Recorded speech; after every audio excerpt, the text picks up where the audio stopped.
Hello traders and welcome to the market opening preview on a Friday, October 30th, 2015, the last trading day of October. Traders, great to be with you, coming to you live from Pattaya, Thailand. Bright blue sunny skies and white sandy beaches. Absolutely gorgeous out there today. Nice cool breeze, very comfortable. Traders, remember this is brought to you by FXCL Excellence in Trading. Please come visit us at fxclearing.com for your trading solutions. Traders, got a lot to talk about today. Got a lot of news and stuff we need to chat about. Got 6 currency pairs with trade plans. Looks like we had a pullback day yesterday, huh? And I noticed, I just looked at the indices and had a red day in the stock market.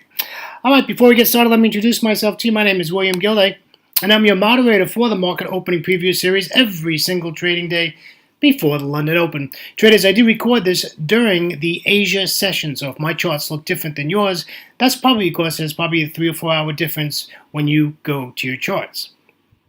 All right, traders, I started trading in the year of 2006, and in 2008 I retired from a wonderful 27-year career as a firefighter paramedic out of the great state of Florida in the United States.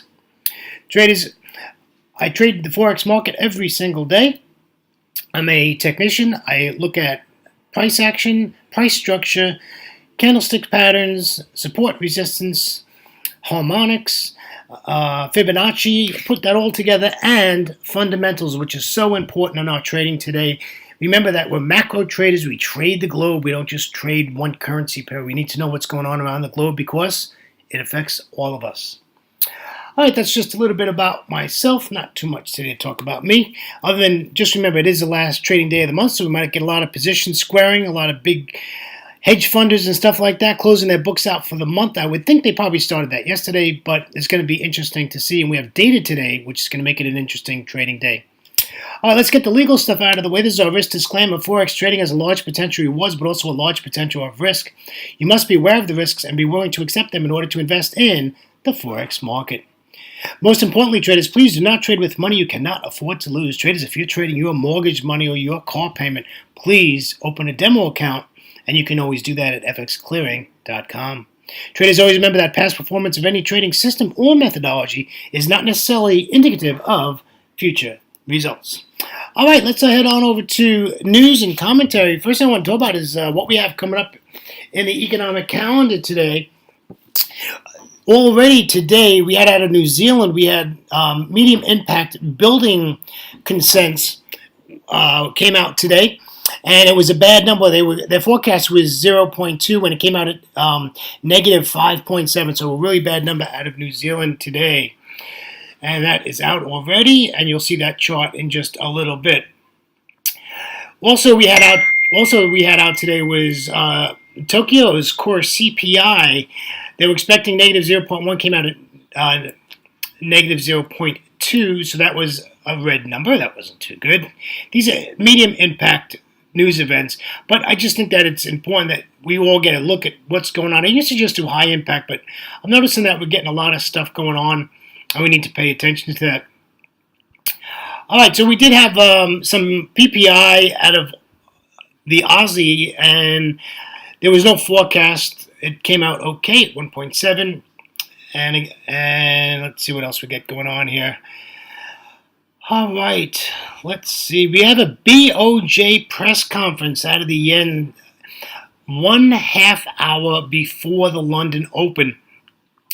So just keep that in mind. Now that's important because we're expecting that the BOJ is going to do some sort of quantitative easing as we move forward. I'm sure they don't like the yen as strong as it is, and I'm pretty sure they're getting ready to do some sort of stimulus package or some kind of idea how they're going to take care of this. So you want to definitely keep an eye on that. That is a high-impact news event, so we definitely want to keep an eye on that. We have German retail sales month-on-month, which is a medium-impact news event. I normally don't talk about Spain too much, but however, we do have GDP quarter-on-quarter this day today during the European session, so just keep an eye on that. You know, Spain's been on the front page lately, so we keep an eye on that. The euro has high impact data. They have CPI year on year coming out in the London session today. Please check your economic calendar for that and the time in your time zone. During London lunch, let's see what we have. Doesn't look like much until we get into the U.S. session. And the U.S. has, this is the new one, the core PCE price index, which is medium impact, comes out. And we have personal spending month on month. That's, again, medium impact coming out. High impact, we have GDP month on month out of Canada. It's a busy day for a Friday. Pretty surprised at this. We have Chicago PMI comes out today, medium impact. I keep an eye on that. And we have a wobblehead speaking today. Hey, look at that. FOMC member Williams speaks in the U.S. session today. And we have Michigan consumer expectations. And then, of course, Michigan consumer sentiment. So quite an active day today in that area. A lot going on in the counter. Let's see how the indices closed. The Dow 30 closed negative 0.13%. The S&P 500 closed just barely at negative 0.04%. The NASDAQ closed negative 0.42%. And the small cap 2,000 closed at negative 1.21% today out of the U.S. markets. Let's head on over to the Eurozone. The DAX closed negative 0.29%. The FTSE 100 out of London closed negative 0.65%. And the CAC 40 closed negative 0.10%. And the Eurostock 50 closed negative 0.23%. Traders, let's head on over to Asia. And remember, these countries are currently trading. Wow, a lot of red I'm seeing here. The Nikkei 225 is currently negative 0.19%. The S&P ASX 200 out of Australia is negative 0.89%. The China A50 out of Shanghai is negative 0.15%. The Hang Seng out of Hong Kong is negative 0.69%. And the Kospi out of Seoul is negative 0.24%. So that wraps up our indices and economic calendar events for today on a Friday, the last trading day of the month. Commentary today. It looked like yesterday was a pullback day. A lot of currency pairs you'll see have pulled back quite a bit from that big sell-off. So that's been pretty interesting.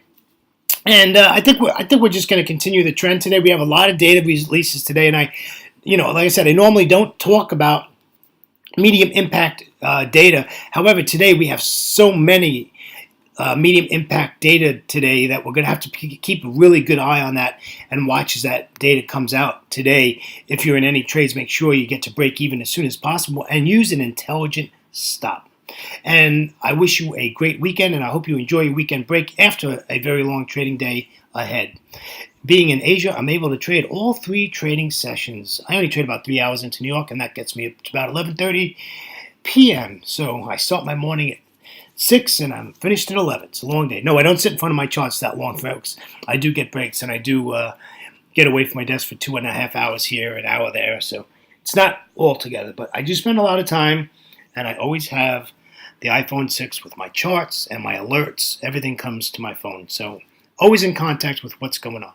All right, let's get started. We're going to take a look at the pound dollar.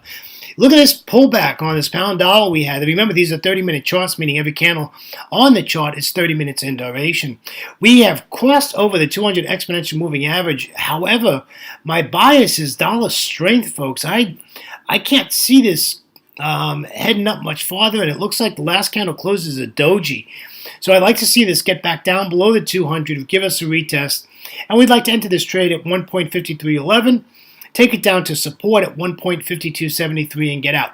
I do see the daily pivot point there, and I do see we have a lot of price action to the left of that. So be aware of that. And that looks like at 52.95. So you don't really have enough pips there to get break even. So you're just going to have to ride that out. Again, you're going to have to put an intelligent stop. Can't tell you where to put the stop out because I don't know what your situation is. I don't know what equity you're using, what your leverage is, all that kind of stuff. So we'll just keep an eye on that. All right. So just know if you take this trade short, that daily pivot, we're going to get some movement. But we hope to get down to support.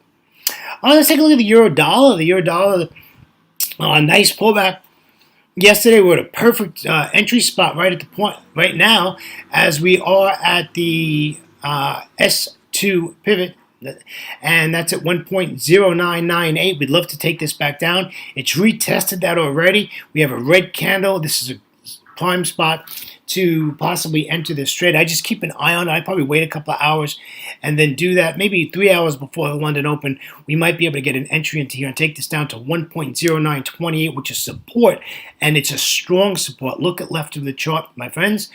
We have a lot of price action at that price level at 1.0928. So it looks like a nice sell trade on the euro dollar if we can get some dollar strength. And always, like I always tell you, make sure you have a dollar index chart available so you can see what the dollar is strong or weak. And there's plenty of sites you can get that chart for free if you don't have it on your platform. All right, let's take a look at the Aussie dollar. The Aussie dollar is bearish, as it's been for the last almost 2 years now. We're at a great spot to enter. I'd just like to see this pull back up a little bit. I'd like it to pull up to the 0.7120. We'll take it down to 0.7069. This would be a beautiful trade. Again, we do have that daily pivot point there. And again, look left of the chart. We have a lot of price action, so we're going to get a bounce there. And that's why I'm really glad that we have these blue candles and prices going up. That is okay. Let this come up and let this get all the way to resistance, and let's sell this. But I want to sell this. I don't want to buy the Australian dollar, right? The Australian, the Aussie. I don't want to buy the Aussie. I want to sell it. I want to buy the dollar here. Okay, so I want to sell this. I want to buy the dollar. Let's take a look at the Euro Aussie, which is in a great position. This is back down. My bias in this has been bearish for the last, pretty much the whole week. And I'm still bearish in this. We had a nice pullback day yesterday, as you can see, from the 200 bounce off that 200 EMA. However, we're below the daily pivot point, and we're retesting it now. So we're in a good spot to enter this trade at 1.5445, which is pretty close to where we're at. Now, I do see that 200 exponential moving average, and we're just going to have to deal with it, my friends. Again, it's back to putting in an intelligent stop and knowing that you're going to get a bounce there. And really, you will have enough pips. You should be break even, depending on your entry, before you get to that 200 exponential moving average. We want to take profit at support at 1.5351. This would be a wonderful trade if this works out. This just really looks good. Really, really looks good. We have a lot of euro data coming out today. So if that data is bad, this trade could be very beneficial to a very happy weekend. All right, let's look at the euro yen. I'm bearish on the euro yen. Really nice trade setup. We're below the 200 exponential moving average. This is a trend line trade, folks, and we're below the trend line, and we're in a great spot to enter this. What you need to make sure is that it stays below this trend line, and so you're gonna have to wait maybe another candle or two, and make sure you're below this, because you can see we want to enter this at 132.74. But again, we have that daily pivot, and if you look left of the chart, we have a little bit of price action. I'm really not too concerned about it. We'll probably get a little bounce there, but I think we can get down to our take profit area at support one pivot at 132.02. I'd go to 132.10 or 12 if you're putting in a limit order, because at 132.00 psychological level, there's a lot of orders there, and you don't want to get in that mess. So probably about 132.10 or 12, somewhere in that area. If you're not going to be in front of your computer, stick a limit order in there and make sure you can get your profits in this trade. But it looks good to the downside, and looking forward to seeing how this works out. And the last pair of the day is the New Zealand dollar, one of my favorites. We have a red candle, and I really don't remember when I took this snapshot real close, but I don't think this was a close of this candle, and I don't remember if it closed below this 200 exponential moving average or not. However, if it did close next to that daily R1, what candlestick pattern is that, my friends? We are at resistance, right? So we have a decision candle, indecision, and then a decision candle. So we have an evening star, which is a reversal candlestick pattern, which means this is good for the downside. So I pretty pretty aggressively put a stop on our S1 pivot at 0.6656 to take our profit. And the reason for that is I just think this has a really good opportunity to head down, especially when we get some dollar strength today. So again, our entry is 0.6712, and our take profit is at 0.6656. Traders, that wraps up our 6 currency pairs, and I'd like to thank you for joining me on October 30th, 2015, on a Friday, the last trading day of the month, the last trading day of the week. I wish you all a great weekend after a long day of trading. Enjoy your time with loved ones, friends, and even the guy passing by in the pickup truck. Just wave and say hello. Traders, have a great weekend break, and we will catch you next time. Take care, traders, and enjoy your weekend. Bye-bye now.